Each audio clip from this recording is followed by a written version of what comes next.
So, to the next instalment in our wonderful series of Rosh Chodesh speakers. I am delighted to introduce to you today Rabbi Roni Tabick. Some of you, I think, will have been with him over lunchtime up in Hamivgash, looking at some text. One or two of you will know him because he is indeed your own rabbi. But we're delighted to have him here to speak to you all this afternoon. He grew up in Mill Hill, went to JFS, but, you know, we all make mistakes in our life. He then redeemed himself by going to Oxford University, a very sound move, and then ended up teaching religion and philosophy at Manchester Grammar School.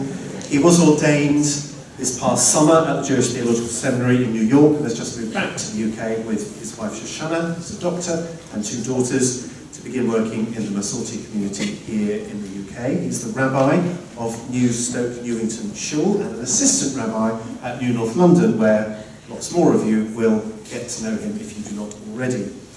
And is also working with teenagers and students through Noam and through Meron. We are very privileged and delighted to have him here. As you will experience, a wonderfully engaging and able speaker, and I hand over to him now. Thank you very much.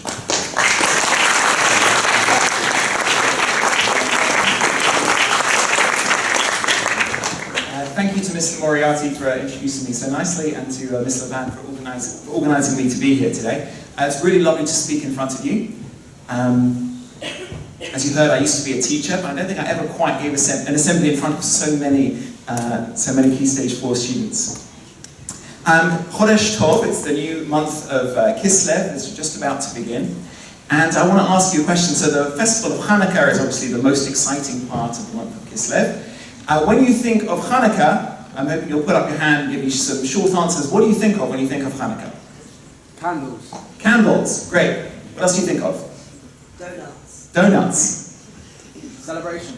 Celebrating, great. Chocolate coins. Chocolate coins, Hanukkah gelt. Very keen over here, okay. Fire. Try not to burn your house down, that's what I can say. At the back. Presents, thank you. I'm glad someone said presents, thank you. Anything else? Money. Money. Gelt means money, right? So Hanukkah gelt. Most people get Hanukkah chocolate coins, but some people still get given money on Hanukkah. There's one more food I was expecting somebody to tell me. Latkes, thank you very much.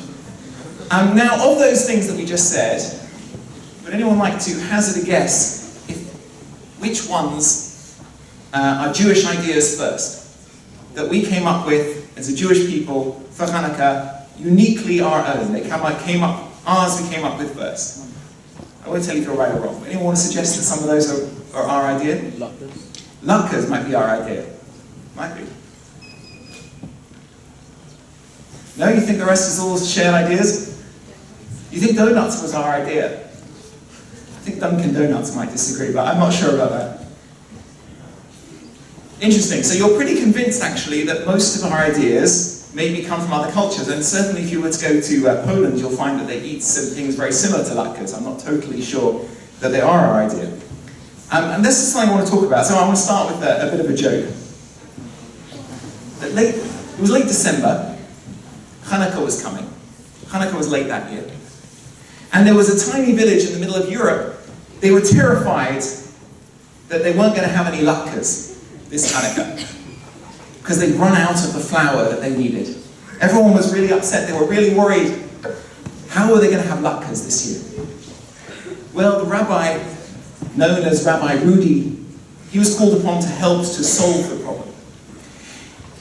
Rabbi Rudy stood up. He said, "Don't worry, everybody. It's going to be okay. You can substitute matzah meal for the flour, and the latkes will still be just as good." Well, there was a murmuring in the crowd. People weren't so sure about it. One woman looked to her husband and said, "Do you think it'll work?" Her husband replied, "Of course it'll work. Everybody knows. Rudolph the Rab knows reindeer."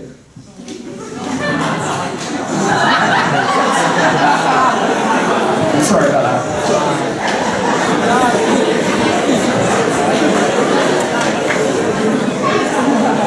At this time of year, someone liked it. time of year, as November is well underway, Rosh Chodesh Kislev begins today.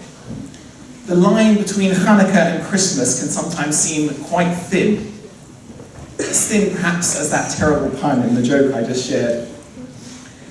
When I asked what was unique to Hanukkah, no one tried to tell me that presents were unique to Hanukkah. And in fact, the idea of giving presents has probably come because people give Christmas presents. And that's why we give Hanukkah presents, basically. In my own family, we didn't celebrate Christmas growing up. My parents are both rabbis.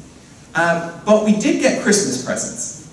Because we got Hanukkah presents from my parents and from my Jewish family. But my father's father wasn't Jewish.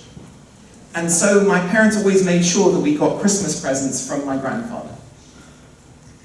And I think that this is a way that makes sense to me, and it's a way that I advocate of how to sort of try and draw lines in our own practice. That in a Jewish house, I would suggest trying to keep Hanukkah, but many of us have non-Jewish family. And it's appropriate that we should celebrate non-Jewish festivals with people in our non-Jewish family. But you might be thinking that isn't the whole lesson of Hanukkah about resisting assimilation? Isn't that what it's about? Isn't it the story of the Maccabees in ancient Israel who decided to fight back against Hellenization, the process where Jewish culture was becoming infiltrated with Greek ideas, where the Jewish people started worshipping Greek gods, going to the gymnasium? Wasn't that what Hanukkah was about? More than a war between Jews and Greeks, it was a war between Jews, traditionalists, versus assimilators. Aren't we celebrating a festival of victory against assimilation? Saying that we shouldn't take in outside influences, we should be strong in our tradition and keep what we have? But then why do we give presents?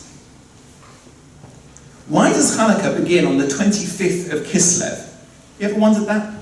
Every other festival in the Jewish calendar, no other festival begins on the 25th of the month. Festivals generally begin in the middle of the month, when the full moon is out in the sky, so it's light at night time, Sukkot, Pesach, Purim. Or they begin the first day of the month, Rosh Hashanah or Rosh Chodesh like we have today. Those are times that you can look up at the night sky and see what time of the month it is.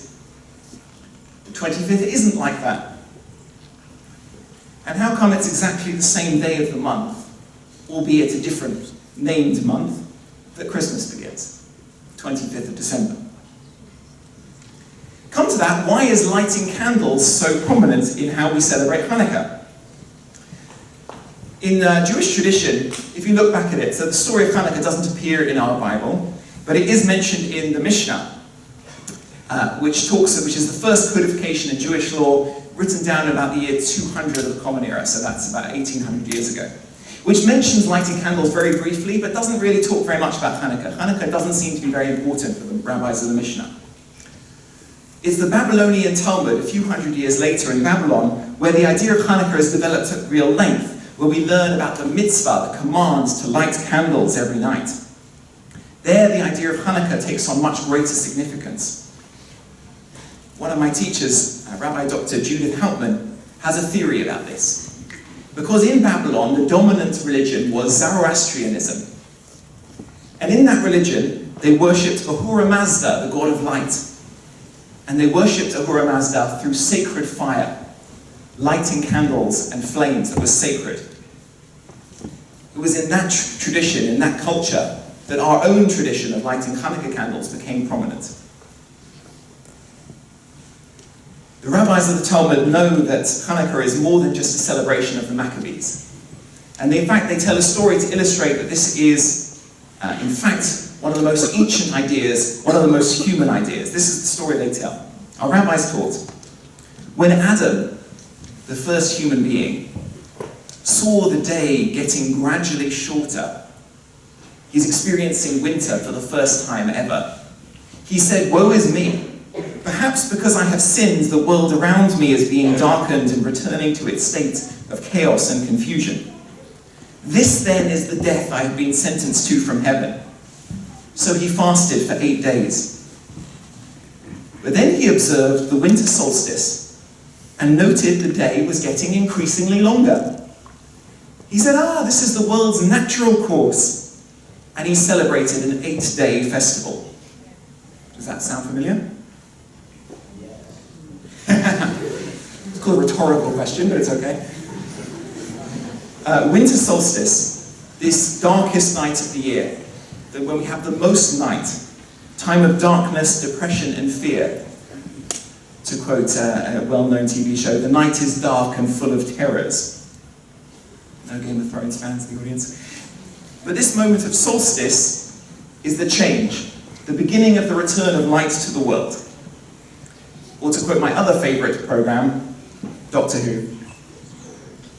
On every world where people are in the deepest part of the winter, at the exact midpoint, everybody stops and turns and hugs, as if to say, well done everyone, we're halfway out of the dark.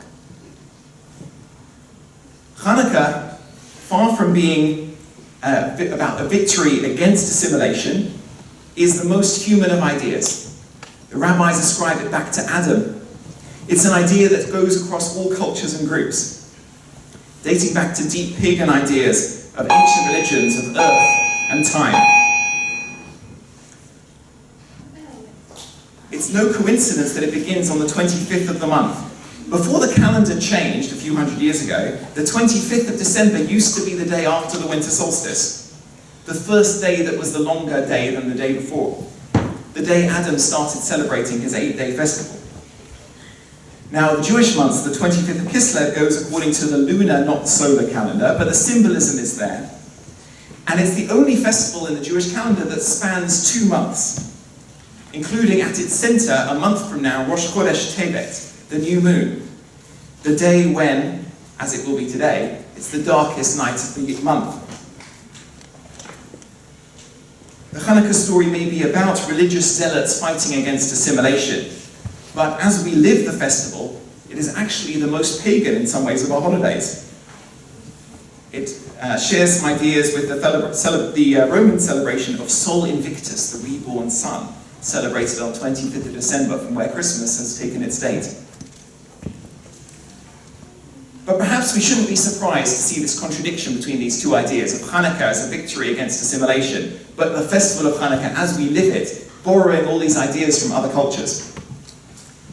Because the end results of the Hanukkah story didn't go so well. The Maccabees, the great heroes, within 2 generations became just as Hellenized as all the people they had been opposing. Maybe more. The first kings were called things like Judah and Shimon, good Jewish Hebrew names. And then they were followed by kings with names like Aristobulus, Antigonus, very, very Greek names. Within 100 years of the Hasmonean rule, of the Maccabees being in charge, there was so much infighting in Israel that one faction invited the Roman army to come in and try and keep the peace. That didn't go well. The Romans decided that they'd actually rather stay and take over Israel, leading to the loss of Jewish sovereignty and ultimately the destruction of the temple, whose rededication Hanukkah is meant to celebrate. Hanukkah isn't really about rejecting assimilation. It's about trying to strike the right balance of assimilation. We don't remove ourselves from outside influences. Rather, I suggest to you that what you should try to do is integrate into the world, learn from the rest of the world, take the best ideas that you find out there in the world and bring it back to your own culture, Jewish or not Jewish. Try to put your own spin on it. Find out how we can take that idea and make it your own. After all, some of the best ideas of the modern world, ideas that I now think of as being important Jewish values, didn't come from Judaism. Ideas like democracy, philosophy, human rights, equal rights for women. These were not Jewish ideas originally, but we should take them and make them Jewish. We interact with the world and we learn from the exchange. We intermingle and we try and assimilate all the good while maintaining our own cultural history and integrity. And each of us, and each of you, have to make your own choices. I'm not in favor, really, of blurring lines. I'm not so crazy about the happy holidays that people have started saying. I kind of think we ought to keep festivals distinct and separate. Each of us, each of the different traditions, whether it's Christmas, Hanukkah, Diwali, the different festivals of light, each has a unique perspective and take on the idea. Each has something to offer to this world. We have shared and learned and grown from each other, all the different world traditions, but I advocate taking the best ideas, as we have done for thousands of years of Jewish tradition, and making them Jewish, bringing them into our world. Each of you will draw your lines differently. Each of you will draw lines about what you think is Jewish, what you think can't possibly be Jewish. But I encourage you to find those lines, to explore how you exist between these worlds of your own culture and the culture around us. Find all the good that is out there in the world. Find it, take it, and make it Jewish. Chodesh Tov.